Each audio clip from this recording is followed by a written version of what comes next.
In the small town of St. Martins, Missouri, a young girl walked the streets with the same restless energy you'd expect from any teenager. Alyssa Bustamante was just 15 years old, and to most of the outside world she seemed perfectly normal. She laughed with her friends at school, posed for pictures, and even kept up the typical teenage habit of posting cheerful updates online. But behind that smile, hidden beneath the ordinary surface, was a storm of darkness building up, a storm that no one around her could fully see coming. Alyssa was born on January 28, 1994, into a world already fractured. Her parents struggled with heavy drug addiction, leaving her childhood shaped more by instability than safety. Her mother, constantly in the grip of substance abuse, was unable to provide a stable home. Her father, who also faced legal problems tied to drugs, was absent for most of her life. For Alyssa, family didn't mean warmth or protection, it meant chaos and uncertainty. It wasn't long before the state intervened, and Alyssa, along with her younger siblings, was placed under the care of her grandparents. Her grandparents tried to give her a structured life, raising her in a more stable environment compared to the one her parents could provide. But even with this stability, the scars of her early years didn't fade. Children who grow up surrounded by neglect and addiction often carry those burdens silently, and Alyssa was no different. On the outside, she was described as intelligent and capable. She was good at schoolwork, social enough to have friends, and she knew how to make herself appear like any other teenager. But when she was alone, the mask slipped. By the time she entered her teenage years, Alyssa was already wrestling with heavy depression. She started experimenting with self-harm, cutting into her skin as a way to cope with the emotional turmoil she couldn't express to anyone else. Her friends knew she had a darker side, but many teenagers go through phases of sadness and rebellion. It didn't set off alarm bells right away. What most people didn't know was that Alyssa's fascination with death and violence went much deeper. She didn't just cut herself to relieve pain. She was curious about the pain itself and about how it felt to bring pain into the world. This wasn't the typical teenage angst that fades with time. Alyssa's writings in her private journal revealed a chilling obsession. She wrote about suicide, about hurting herself, and even about killing others. In one chilling entry, she described murder not with fear but with curiosity, like it was something she wanted to try just to feel the sensation. These weren't the words of a girl struggling with typical teenage issues. These were the thoughts of someone staring into the abyss and wondering what it would feel like to step all the way in. Yet, when Alyssa went to school or spent time with friends, she wore her mask well. She had a charming smile that hid the torment inside. Teachers saw her as smart, if sometimes moody. Classmates saw her as outgoing enough to blend in. Nobody would have guessed that when she went home at night, she was cutting her arms or fantasizing about death. It was this contradiction, the girl who seemed ordinary but lived in shadows, that made her story so disturbing. Growing up in the Midwest, life often revolved around routine. Church, school, family gatherings. Alyssa's grandparents did their best to push her into those routines, but she was already slipping away into a different reality. By 15, she was on antidepressants, which her doctors prescribed after her self-harming behavior was discovered. But the medication didn't erase the urges and the therapy didn't stop the thoughts. Instead, it seemed as though the darker side of her personality was only getting stronger. Friends later recalled that Alyssa often joked about killing people. At the time, it was brushed off as dark humor, something teenagers sometimes used to shock or get attention. But Alyssa wasn't joking. She said things like that because she wanted to see how people would react, and because part of her wanted to test if anyone could sense what she was hiding. The truth was, she was already thinking seriously about what it would feel like to end someone else's life. The tragedy of Alyssa Bustamante's story is that the warning signs were there, but no one put the pieces together. The broken home, the history of self-harm, the fascination with death, the writings that hinted at murder, individually they might seem like teenage struggles. But together, they painted the picture of a girl spiraling into darkness. And yet, she still smiled for photos, still went to school, still seemed like any other teenager in Missouri. This contradiction, between the girl everyone thought they knew and the reality inside her head, is the foundation of her story. Alyssa Bustamante was not born a killer in the traditional sense. She was a child shaped by trauma, instability, and unchecked mental illness. But as the darkness inside her grew, it began to demand more. Cutting her own skin was no longer enough. Writing about violence was no longer enough. She wanted to feel something bigger, something more powerful. She wanted to see what it was like to take a life. By the fall of 2009, Alyssa had already made up her mind. She had chosen a path that would shock her small community, horrify the nation, and mark her forever as one of the youngest killers in American history. But before she could step into that moment of violence, she spent her days like any other teenager, laughing, talking, smiling, hiding in plain sight. The girl behind the smile was no ordinary girl. She was a storm waiting to break, and the world around her had no idea what was coming next. Alyssa Bustamante's teenage years were far from ordinary, even if, on the surface, she looked like another Missouri high school student trying to navigate adolescence. Beneath the image of a smiling, seemingly outgoing girl was a darker reality that became clearer with every passing year.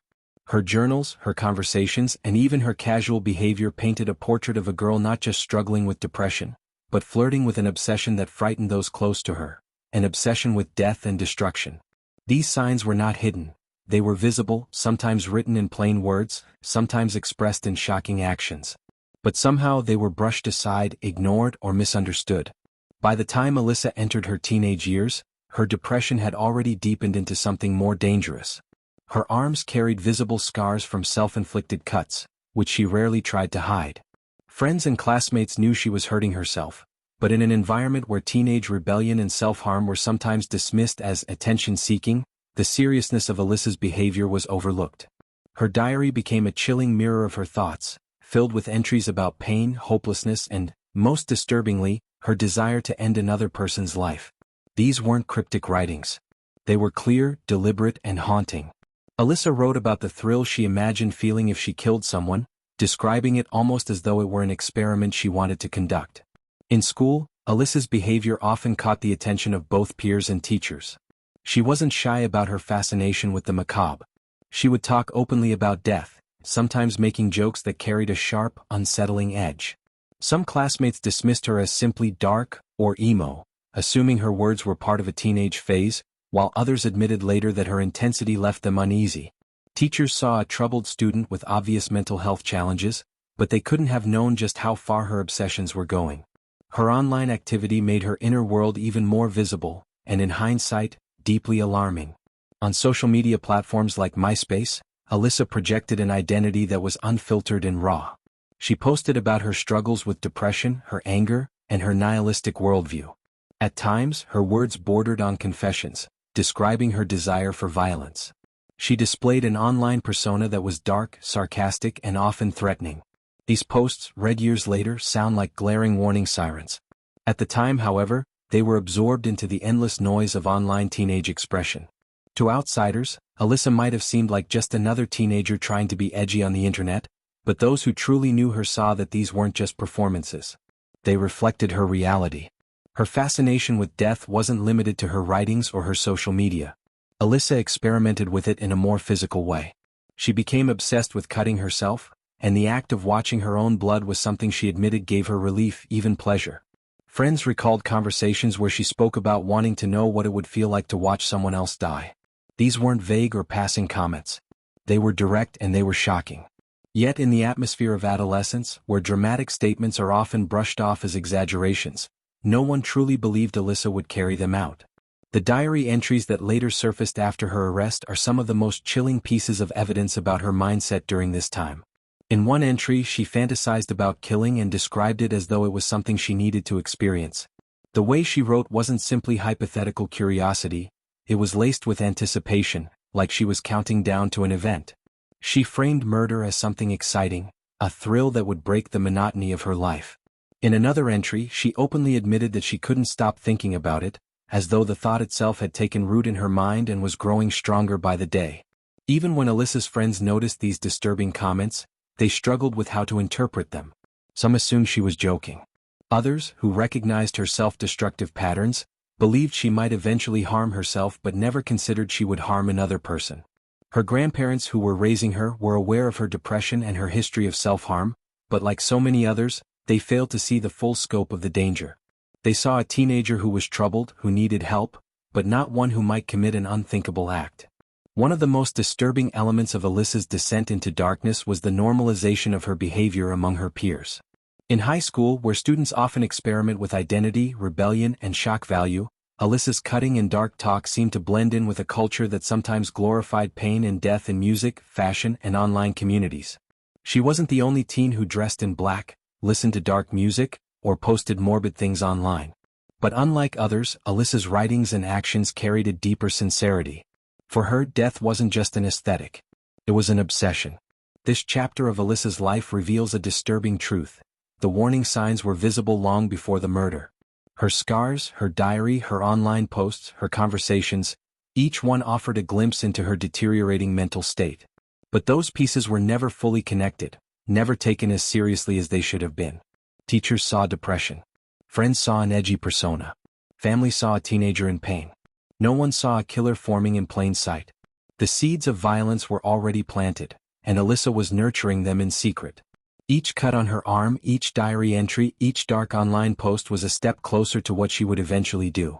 The shocking part is not just that she committed murder, but that her intentions were written out, spoken, and displayed, yet no one truly believed she would. The seeds of violence were already planted, and Alyssa was nurturing them in secret. Each cut on her arm, each diary entry, each dark online post was a step closer to what she would eventually do. The shocking part is not just that she committed murder, but that her intentions were written out, spoken, and displayed, yet no one truly believed she would follow through. The darkness in Alyssa's mind was not invisible, it was ignored. And soon, it would no longer stay hidden in words or fantasies. On the afternoon of October 21, 2009, in the small community of St. Martin's, Missouri, the ordinary routines of two families unfolded without anyone suspecting the horror that would soon occur. 13-year-old Alyssa Bustamante was already harboring disturbing intentions, carefully concealed behind the appearance of a typical teenager. Her young neighbor, 9-year-old Elizabeth Olten, was living an innocent life just across the street. That day would become the last of Elizabeth's short life, and the events leading to her death would expose the premeditated darkness Alyssa had been hiding. Elizabeth returned home from school like any other weekday. She was a cheerful child, known for her bright smile and love for her family. That evening she was excited about a playdate and wanted to spend time with her friend who happened to live near Alyssa's home. She asked her mother for permission, and after receiving a reminder to be home before dark, Elizabeth left the safety of her house and walked toward her friends. She carried with her the carefree energy of a 9-year-old, completely unaware that Alyssa was waiting. Alyssa Bustamante had already decided that October 21st would be the day she acted on the violent fantasies she had been cultivating for months. Days earlier, she had dug 2 shallow graves in a wooded area behind her house. Her diary revealed her intent. She wanted to know what it felt like to kill. The planning underscored the chilling nature of what was about to happen. This was not a sudden outburst of rage or an accident. It was a carefully crafted act of violence. When Elizabeth began her short walk toward her friend's house, Alyssa intercepted her. She convinced Elizabeth to follow her into the woods nearby. To Elizabeth, Alyssa was an older girl from the neighborhood, someone she could trust. There was no reason to suspect that danger lurked behind Alyssa's calm demeanor. With the promise of a quick detour or perhaps an innocent-sounding invitation, Alyssa successfully lured the child off the familiar path and into the forested area where she had already prepared for the attack. Once inside the woods, away from watchful eyes, Alyssa carried out her plan. She attacked Elizabeth, strangling her with her bare hands. The violence was deliberate and prolonged. Afterward, Alyssa used a knife to slit Elizabeth's throat, ensuring her death. It was a brutal killing, executed with cold precision. In that moment, the fantasies Alyssa had written in her diary became a terrifying reality. Elizabeth, who had trusted her, was now lying lifeless in the secluded woods. Following the murder, Alyssa's actions demonstrated an alarming level of calculation. She dragged Elizabeth's body to the grave she had dug days earlier. The grave was shallow, hastily covered with soil and leaves. Alyssa attempted to conceal the evidence of her crime, but the rushed burial left the site uneven and disturbed. Elizabeth's belongings, including her cell phone, were discarded, though Alyssa underestimated how quickly the disappearance of a child would draw attention. Back at home, Alyssa tried to resume normalcy. She joined her family for dinner and acted as though nothing had happened. Her ability to maintain composure in the immediate aftermath of such violence reflected the depth of her detachment. Meanwhile, Elizabeth's family began to worry. When Elizabeth failed to return home at the expected time, her mother's initial concern quickly escalated into panic. A search began almost immediately as neighbors, police officers, and volunteers joined in looking for the missing child. Elizabeth's disappearance did not go unnoticed in the community. St. Martin's was a small town where neighbors knew one another, and the absence of a 9-year-old was alarming. Flashlights cut through the woods as residents combed through the area that night. Calls were made, roads were checked, and Elizabeth's name quickly spread across the town. While the search intensified, Alyssa silently carried the knowledge of where Elizabeth was buried. The community's desperate efforts to find the child contrasted sharply with Alyssa's hidden satisfaction in having carried out her plan. What made the crime particularly shocking was the evidence of premeditation. Alyssa's journal entries, discovered later, described her excitement about the murder. She wrote about the adrenaline rush and expressed relief that the killing was finally over. The casual tone she used in documenting the event revealed a lack of empathy and a disturbing fascination with death. She had rehearsed this act in her mind for weeks, and when the day came, she executed it without hesitation. Elizabeth's final moments were marked by confusion and fear. For a child to encounter betrayal from someone older, someone seemingly trustworthy, was an unimaginable terror. The brutality of her death contrasted with her innocence. The tragedy was not only in the loss of her life but also in the methodical way it was taken from her. The shallow grave in the woods became a haunting symbol of Alyssa's calculated cruelty. By the end of October 21st, Elizabeth's family was in anguish, the community was mobilized, and Alyssa was hiding one of the darkest secrets imaginable. The day had begun like any other in suburban Missouri, but it ended in a way that would forever change the lives of two families and leave a permanent scar on the town. The murder was not a spontaneous act of teenage recklessness. It was a premeditated killing, planned and executed with disturbing clarity. This chapter highlights the chilling sequence of events on October 21, 2009. It was a day when the warning signs of Alyssa's dark thoughts materialized into violent reality. The murder of Elizabeth Olten was not only an act of violence but also the fulfillment of Alyssa's disturbing fantasies, planned in advance and carried out with shocking brutality. When investigators searched Alyssa Bustamante's room after her arrest, they were looking for anything that could explain why a 15-year-old would brutally murder her 9-year-old neighbor. What they found would become one of the most haunting and unforgettable pieces of evidence in the case. A simple notebook that contained a diary entry written on the very night of the killing. That single page did not just reveal what Alyssa had done, it exposed the disturbing state of mind of a teenage girl who described murder as if it were a thrilling personal achievement. The diary was not hidden in a complicated way. It was sitting among Alyssa's personal belongings, a typical spiral notebook that looked no different from what any teenager might use for school or private thoughts. But within its pages was an entry dated October 21, 2009, the exact day Elizabeth Olten disappeared. The words written there shocked even experienced investigators, not only for the crime they described but for the cold, almost playful tone Alyssa used to recount the murder. The entry began with her writing about a normal day. She talked about going to church, spending time with family and handling routine activities. Then, almost without warning, she shifted to the event that would define her life. She described luring Elizabeth into the woods, strangling her, cutting her throat, and burying her in a shallow grave that had been prepared days before. The detail was blunt, factual, and delivered without hesitation, almost as though she were narrating something ordinary. The most chilling part of the entry was the way Alyssa expressed her emotions. Instead of regret or fear, she wrote that the experience was amazing. It was a single word, but it carried the weight of the entire case. It suggested that Alyssa not only planned and carried out the murder but also took pleasure in the act itself. The entry concluded with LOL, the casual internet shorthand for laugh out loud.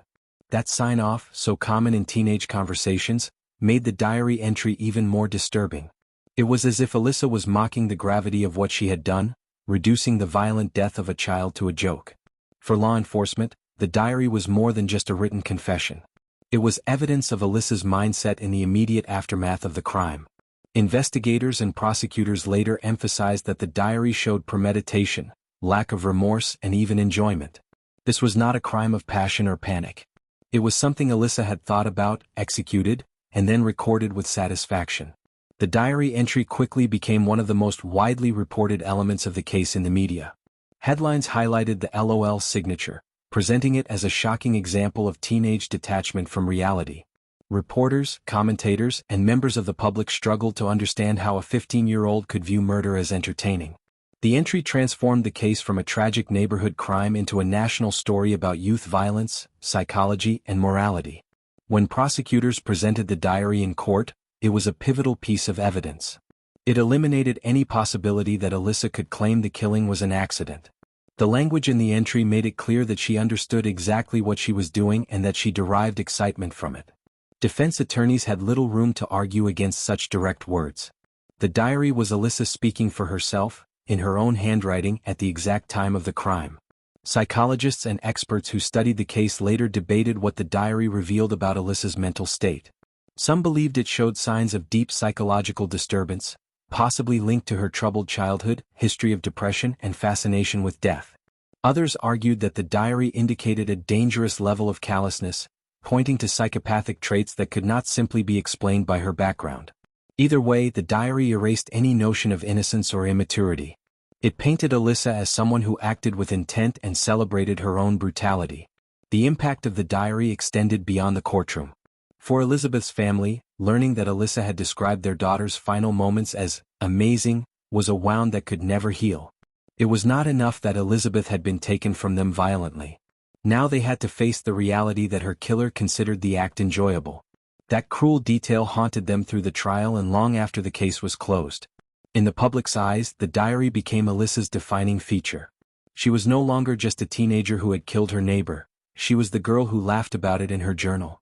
This perception fueled outrage and hardened the belief that she should be punished as an adult rather than as a minor. Many saw the diary as proof that rehabilitation was impossible, and that Alyssa had crossed a moral line from which there was no return. The discovery of the diary also raised broader questions about teenage culture, mental health, and the role of the internet. The casual use of LOL in the entry struck many as symbolic of a generation supposedly desensitized to violence. Debates emerged about whether Alyssa's behavior reflected larger social issues, such as exposure to violent media, or whether it was unique to her own psychological struggles. For investigators, however, the focus remained clear. The diary was hard evidence of guilt and intent. It tied together the timeline, confirmed Alyssa's involvement, and revealed the disturbing truth of how she felt about the murder. In the end, it was not just another item seized during a search. It was the voice of the killer herself, captured on paper, revealing a mindset that made the case unforgettable. The Diary of a Killer remains one of the most haunting aspects of the Elizabeth Olten case. More than a decade later, it continues to be cited in discussions of juvenile crime, mental health, and the justice system. It is a reminder that sometimes the most terrifying evidence is not physical, like fingerprints or DNA, but psychological, written in the casual handwriting of a teenager who believed murder was something to laugh about. Elizabeth Olten was reported missing on the evening of October 21, 2009, when she failed to return home after visiting a friend in her neighborhood of St. Martins, Missouri. For her family, it was an immediate cause for alarm. Elizabeth was only 9 years old, a fourth grader who loved Hannah Montana, pink clothes, and being close to her mother. She was not the type of child to wander off or break routine, and her sudden disappearance triggered fear almost instantly. By the time darkness fell, her mother was pleading for help, calling friends, neighbors, and eventually contacting law enforcement to report her missing. The response from the local community was fast and determined. St. Martin's was a small, tight-knit area where residents knew one another, and the news of a child missing spread quickly. Within hours, dozens of volunteers began searching the woods and fields that bordered the Olten home. Flashlights pierced the night as neighbors combed through brush, calling Elizabeth's name.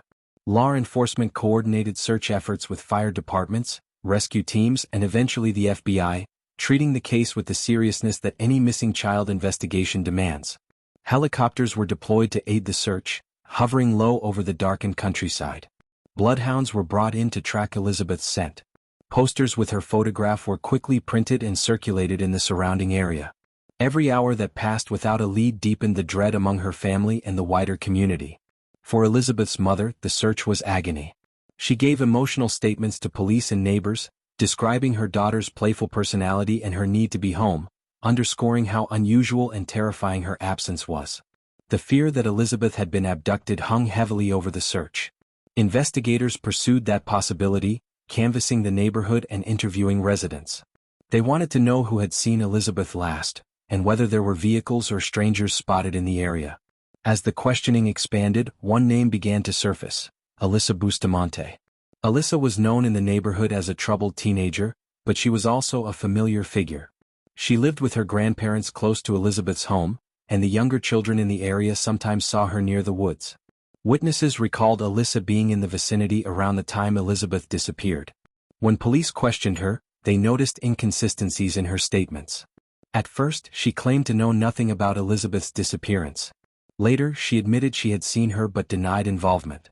The shifts in her account raised suspicion, though investigators initially had no hard evidence to link her to the missing child. Meanwhile, the search continued with relentless energy. Community members formed search parties that stretched deep into the woods, covering every patch of ground that might hide a frightened or injured child. Elizabeth's friends, teachers, and extended family joined the effort, desperately hoping she had simply wandered off and would soon be found safe. The town's sense of unity was palpable, yet there was also an undercurrent of fear. Small communities often believed themselves immune to the kind of tragedies seen on national news, and now parents were holding their own children closer as the hours dragged on. As the investigation deepened, the focus on Alyssa sharpened. Detectives took note of her social media activity, which included troubling posts about depression, cutting, and dark thoughts. They also noticed her unusual behavior during interviews. At times she appeared indifferent, even flippant, about the situation. While this was not definitive evidence, it contrasted starkly with the panic surrounding Elizabeth's disappearance and added to suspicions about her possible involvement. Elizabeth's family, however, knew nothing of these details at the time. For them, the search was a desperate race against time. Her mother made emotional appeals, pleading for her daughter's safe return. She described Elizabeth's love for her younger siblings, the way she carried her favorite toys everywhere, and how unlike her it was to be gone overnight. These pleas were broadcast on local media, spreading awareness and intensifying the sense of urgency. By the second day, frustration and exhaustion set in. Searchers trudged through muddy terrain and dense woods, calling Elizabeth's name into the silence.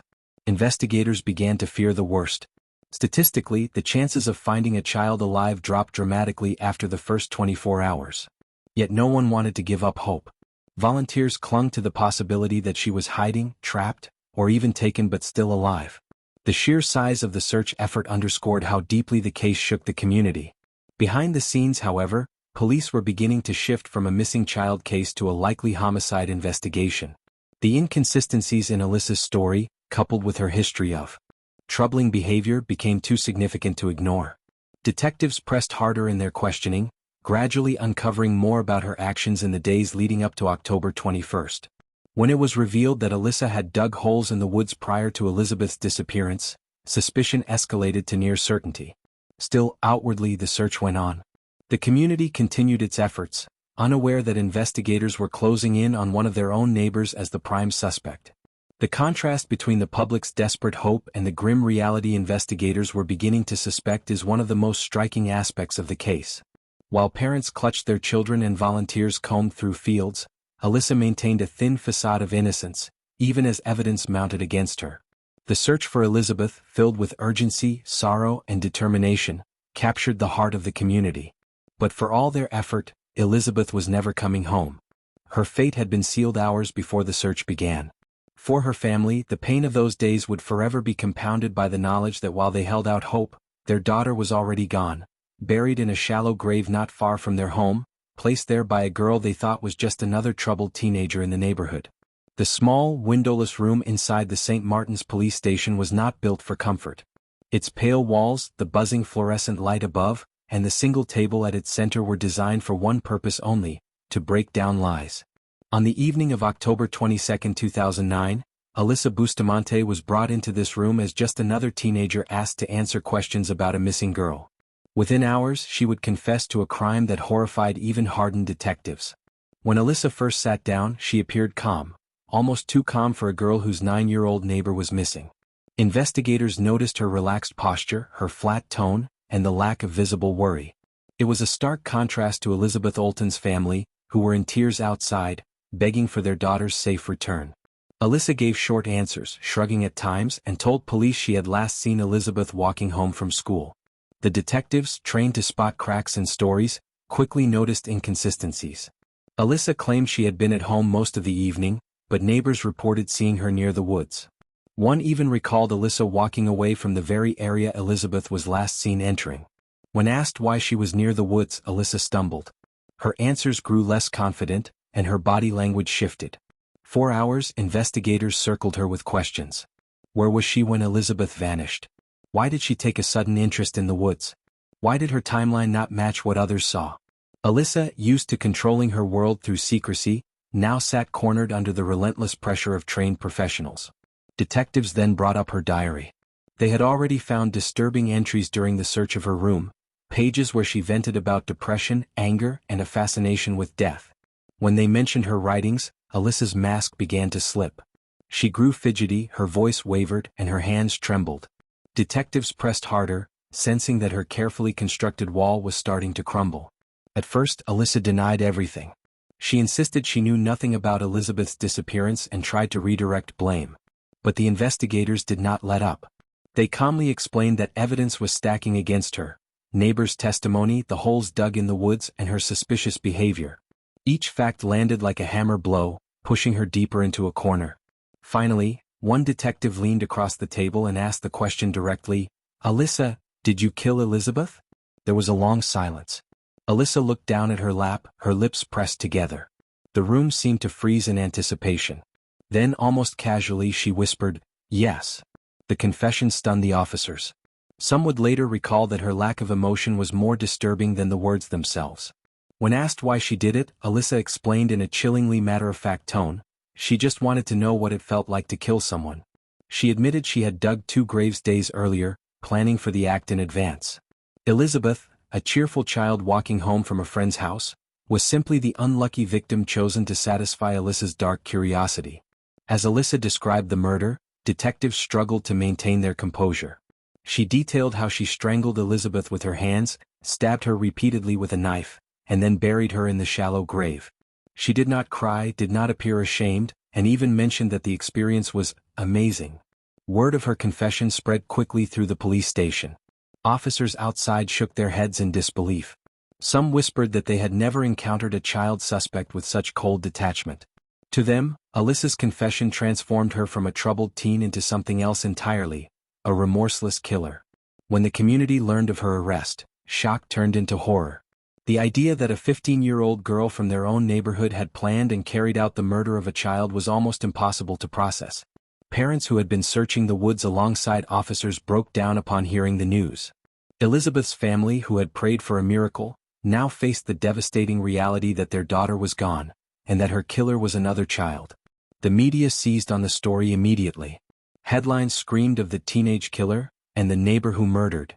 Reporters descended on the small Missouri town, broadcasting images of the police station where Alyssa had confessed. The combination of her age, the brutality of the crime, and the diary entry calling the murder amazing shocked the nation. Back in the interrogation room, Alyssa showed no signs of remorse. She admitted she had tried to cover her tracks but never expressed regret for Elizabeth's death. Detectives later said her flat demeanor was more unsettling than anger or tears would have been. It was as though she had simply checked off an item on a list. The official arrest came shortly after midnight. Officers led Alyssa out of the station in handcuffs, her small frame swallowed by the oversized prison jumpsuit. Flashbulbs from reporters lit up the night as the town caught its first glimpse of the girl who had killed Elizabeth Olten. Some neighbors shouted at her as she was escorted into a police car. Others simply watched in stunned silence. In the days that followed, the interrogation tapes and transcripts became crucial evidence. They captured not only her confession but also the chilling calmness with which she delivered it. Prosecutors argued that Alyssa's lack of remorse and careful planning proved she understood exactly what she was doing. The diary, combined with her words in that small room, painted a portrait of a teenager who had crossed into darkness with no hesitation.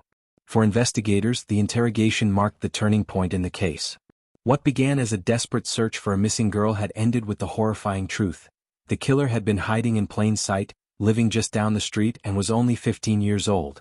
The arrest of Alyssa Bustamante would ignite debates about juvenile crime, mental health, and whether someone so young could ever truly understand the weight of their actions. But for the community, and especially for Elizabeth's family, the confession meant something far more personal.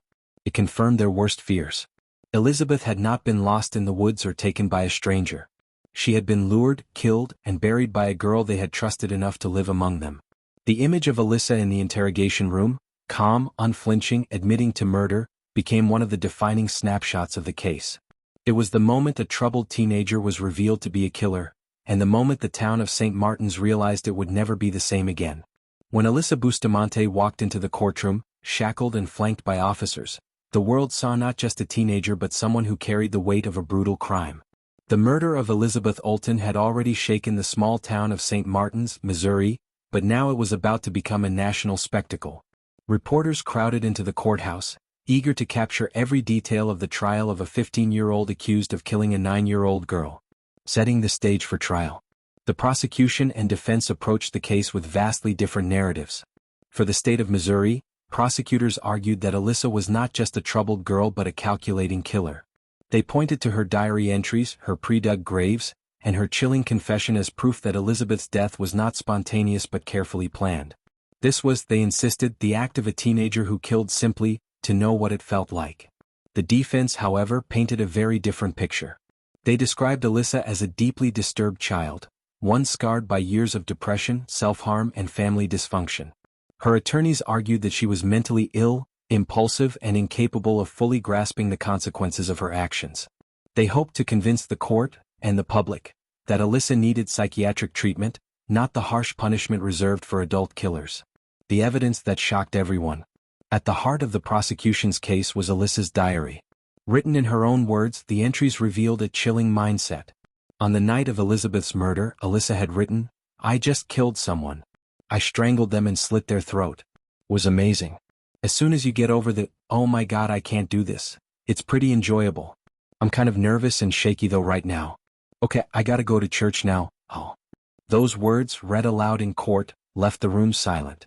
Jurors, reporters, and even Alyssa's own family sat stunned.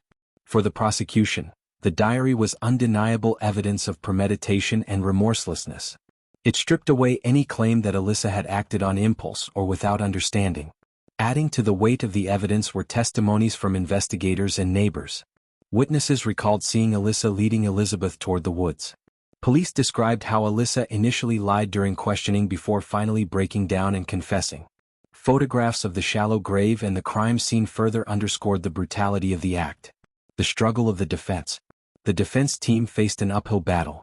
They argued that Alyssa's diary entries were the exaggerated thoughts of a troubled teenager seeking attention, not a cold record of enjoyment. They brought in experts who testified about Alyssa's long history of depression, her attempted suicides, and her unstable family environment. Her biological mother had a history of substance abuse, while her father had served time in prison. The defense suggested that Alyssa's violent act was the culmination of untreated mental illness rather than deliberate evil. Still, the evidence was overwhelming. The jury saw a girl who not only killed but also admitted enjoying it. Every time the diary was mentioned, the defense's arguments seemed to collapse further. Community reaction. Outside the courtroom, the community wrestled with disbelief. St. Martin's was a quiet place where violent crime was rare, let alone one committed by a teenager. For Elizabeth's family, the trial was another tormenting chapter. They listened to the horrific details of how their daughter's life was stolen, forced to sit only a few feet away from the girl who had taken her. Media coverage amplified the case nationwide. Headlines referred to Alyssa as a teen killer, and the girl who wanted to know what murder felt like. Many struggled to reconcile the image of a 15-year-old with the monstrous crime described in court. Was Alyssa a child who had lost her way, or a dangerous killer beyond redemption? The turning point, a guilty plea. As the trial progressed, it became clear that the evidence against Alyssa was insurmountable. In January 2012, facing the likelihood of a first-degree murder conviction and a sentence of life without parole, Alyssa accepted a plea deal. She pleaded guilty to second-degree murder and armed criminal action. When asked by the judge if she understood what she had done, Alyssa spoke quietly, acknowledging her guilt. For the first time, the courtroom heard her voice admit responsibility for Elizabeth's death. The plea deal meant Alyssa would serve life in prison with the possibility of parole after 35 years, plus an additional 30 years for armed criminal action. While this spared her the harshest punishment, it also ensured that she would spend the majority of her life behind bars. Aftermath of the verdict. For Elizabeth's family, the plea brought little comfort. They had lost their daughter and no sentence could restore her. In their view, justice was incomplete. Nothing could truly compensate for the life taken. For Alyssa's family, the guilty plea was both a relief and a tragedy. They avoided the possibility of a harsher sentence but were left to grapple with the knowledge that their child had committed an unimaginable act and would spend decades in prison. The broader public reacted with mixed emotions. Some believed the punishment was fair, given Alyssa's age and troubled background. Others argued that her crime was so heinous that she deserved no chance of parole. The case reignited debates about how the justice system should treat juvenile offenders who commit violent crimes. Closing of the chapter. By the end of the trial, the image of Alyssa Bustamante was cemented in the public's mind, a 15-year-old who had crossed a line few could comprehend. Her guilty plea transformed her from a troubled girl into a convicted murderer. Elizabeth Olten's name would forever be tied to Alyssa's, one remembered as a victim and the other as the girl who killed for the thrill of it. The trial was not just about legal arguments or sentencing, it was a chilling exploration of how darkness can emerge in someone so young. And while the legal proceedings had concluded, the case of Alyssa Bustamante continued to raise questions that haunted both the community and the nation. Chapter 8. Life Behind Bars and Legacy of the Case, 800 Words. When Alyssa Bustamante was led out of the courtroom in handcuffs after receiving her life sentence, the story could have ended there. But her case did not simply vanish with her imprisonment. Instead, it became a lasting reminder of the troubling questions society faces when children commit unthinkable crimes. Life in prison. Alyssa began serving her sentence at the Women's Eastern Reception Diagnostic and Correctional Center in Vandalia, Missouri, a state prison housing adult female offenders. At just 18 years old, she entered a world of rigid schedules, locked cells, and an environment designed to break down individuality. Unlike most of her peers who had grown into crime through adult experiences, Alyssa carried with her the notoriety of being the teenager who had killed a 9-year-old neighbor. Reports about her prison life have been limited, but what is known paints a picture of a young woman who has not openly expressed remorse in public forums. The diary entries presented during her trial, cold, detached, and even gleeful, continue to shape the public's perception of her. Unlike other convicted killers who later issue apologies or public statements, Alyssa has remained largely silent, leaving the families of both Elizabeth Olten and the broader community without the closure of knowing whether she truly regrets what she did. The parole debate. Though sentenced to life in prison, Alyssa remains eligible for parole after 35 years, meaning she could walk free in her early 50s. For many, this possibility is unsettling. Elizabeth Olten's family, who still live with the pain of losing their daughter, will one day face parole hearings where they may have to relive the trauma, testifying against Alyssa's release. The thought that the girl who murdered Elizabeth in such a brutal, calculated way might eventually regain her freedom is a source of ongoing anguish. This parole eligibility has also sparked wider debates about juvenile justice. Should someone who committed a crime at age 15, no matter how horrific, be permanently defined by that single act? Or is there room for the belief that a teenager's brain, still developing and impulsive, can change enough over decades of incarceration to deserve a second chance? Psychologists, legal experts, and lawmakers continue to wrestle with these questions, and the Bustamante case is often cited in those discussions. A case that still disturbs. Even years later, the case of Alyssa Bustamante continues to haunt those who followed it. What shocked people was not just the murder itself but the motive, or lack thereof. Alyssa did not kill out of anger, revenge, or even desperation. She killed, as her diary revealed, for the thrill. That revelation forced many to confront the uncomfortable idea that evil could take root in someone so young, without clear external reason. The image of a 15-year-old girl luring her neighbor into the woods and strangling her before burying her in a shallow grave still lingers in Missouri's collective memory. Elizabeth Olten's family has tried to preserve her memory apart from the horror. Elizabeth was described as a happy child who loved Hannah Montana and enjoyed playing with friends. Her family often emphasizes that she should be remembered for her smile and innocence, not just as a victim in one of Missouri's most shocking murder cases. Yet the brutality of her death is inescapably tied to her legacy, and every mention of her name in the media recalls the terrifying story. Lasting impact on the justice system. The Bustamante case also became part of the broader national conversation about how the justice system treats juvenile offenders. Around the same time, the U.S. Supreme Court was issuing rulings that limited the harshest sentences for juveniles, recognizing that young people are not fully developed and may change. But the court stopped short of banning life sentences with parole for juvenile murderers, leaving states to wrestle with their own policies. In Missouri, Alyssa's plea bargain avoided a trial that might have tested these legal boundaries more directly, but the case has nevertheless been used in law schools, criminology programs, and debates about the balance between punishment and rehabilitation. It remains a reminder of the complexity in cases where the perpetrator is both a child and a killer. Closing reflections. For Elizabeth Olten's family, no amount of legal debate or philosophical discussion can undo the reality. A 9-year-old girl never came home from playing with a friend, and the person responsible was another child they once thought they could trust. The grief and loss remain permanent, unaffected by whether Alyssa Bustamante spends her entire life in prison or one day regains freedom. The community of St. Martin's, Missouri, has also been scarred by the crime. Small towns often pride themselves on safety and closeness, but the murder shattered that sense of security. Parents became more watchful of their children, neighbors more suspicious of one another, and the name Alyssa Bustamante became synonymous with betrayal and fear. Years after the crime, the story of Alyssa and Elizabeth still sparks discussions whenever it resurfaces in documentaries, news retrospectives, or true crime forums. It raises the same unsettling question: how could a teenager barely out of childhood herself commit such a cold-blooded act? And if such darkness can exist in someone so young, what does that mean for how society protects children and administers justice? In the end, the legacy of this case lies in its dual tragedy. A young girl lost her life in an act of senseless violence, and another young girl threw away hers in pursuit of a thrill she could never explain. Both families were destroyed.